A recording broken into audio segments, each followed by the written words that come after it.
Alexander the Great didn't conquer the Persian Empire because he was lucky or because everyone else was weak. He won because he moved faster than the enemy could react. He used a military system built for coordination, and he understood that fear and momentum can collapse an empire before you even reach its capital. Here's how Alexander conquered so fast, in a clean, 7-minute breakdown. First, Alexander did not start from zero. He inherited a weapon his father built. Philip II of Macedon spent years turning Macedonia into a military machine. He professionalized the army, trained it constantly, and created a system where infantry and cavalry worked together instead of fighting as separate pieces. The Macedonian phalanx carried long spears, held formation under pressure, and acted like an anchor. Then elite cavalry acted like the blade. When Alexander took power, he didn't just inherit a throne. He inherited a tool designed to win battles through coordination. Now, step 1. Alexander had to break the myth of Persian invincibility. The Persian Empire was enormous.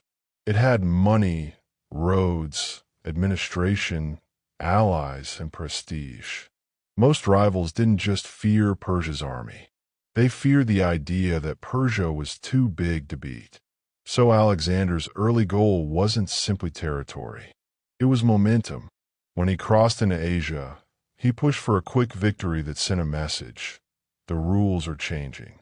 At the Granicus River, he attacked across difficult terrain, took a risk, and won.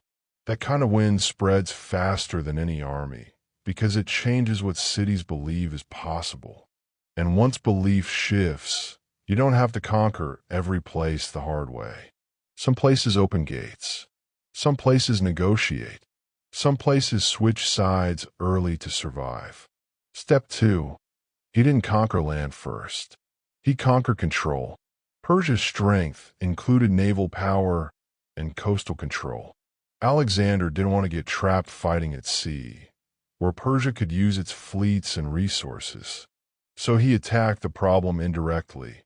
He captured the ports. If you control the coastal cities and harbors, the enemy fleet loses places to resupply, repair, and coordinate. A navy without reliable ports becomes less useful. So as Alexander advanced, he stripped Persia of the shoreline that made its naval power meaningful. This is one reason his campaign looks like it moves in smart, purposeful steps. He wasn't just charging toward the biggest city on a map. He was removing the enemy's ability to surround him. Step 3. Alexander's battle style was timing, not chaos. Two of the most famous battles in this story are Issus and Gaugamela. In both, Persia had huge numbers. But numbers matter less if an army can't move as one. Alexander used a consistent logic. The phalanx holds the center, absorbing pressure and preventing the enemy from freely maneuvering. Then Alexander looks for a weak point, usually where the enemy line stretches too thin or where the terrain breaks their formation. When a moment appears, he strikes with cavalry in a focused wedge, like pushing a spear tip through a seam. Once that seam breaks, confusion spreads. Units lose coordination. Command struggles to communicate. And what looked like a powerful army becomes multiple groups reacting separately. That's the hidden power of good tactics. You don't have to destroy every soldier. You just have to destroy the enemy's ability to act like one army. Step 4.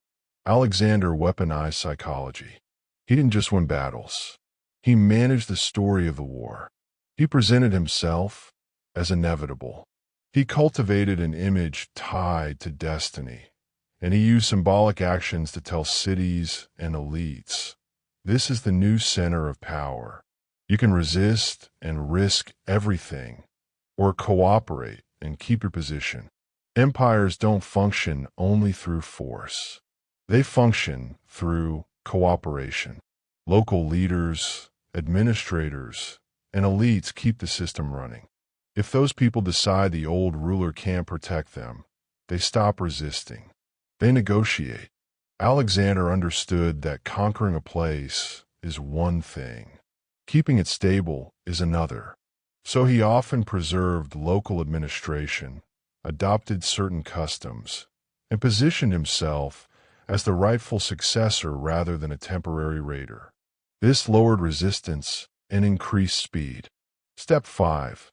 The biggest advantage was speed. Alexander moved faster than the Persian system could fully respond. A large empire's advantage is distance. It should be able to withdraw, regroup, and bring massive resources to bear. But that only works if the empire has time. Alexander denied them time. He marched quickly, struck before defenders could coordinate, and forced the empire into constant emergency mode. And when a government is forced into constant emergency mode, it makes mistakes. It overreacts. It splits forces. It loses confidence. Speed isn't just how fast you travel. It's how fast you decide, how fast you commit, how fast you adapt. Alexander's army was built to do that. Now, one of the most important moments in understanding Alexander is realizing what he was really doing. He wasn't simply beating Persia's soldiers. He was collapsing Persia's ability to hold itself together under pressure. Because the Persian Empire was huge, but it relied on coordination, regional loyalty, logistics, leadership, and the belief that the center was stable. Alexander attacked those assumptions.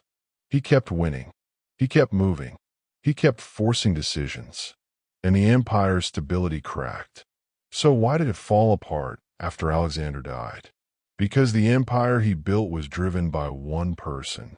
It was held together by his momentum, his authority, and his ability to keep everyone moving in one direction. When he was gone, the machine remained, but the driver did not. His generals weren't united by a single goal anymore.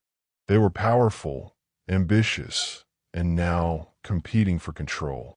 The territory was too big, too diverse, and too new to hold without a clear center. And that's the final lesson. Alexander's conquest was fast because it was focused, coordinated, and fueled by momentum. But that same speed meant the empire was built quickly around one individual, not slowly around stable institutions. Thank you for watching. Like and subscribe if you learned something new.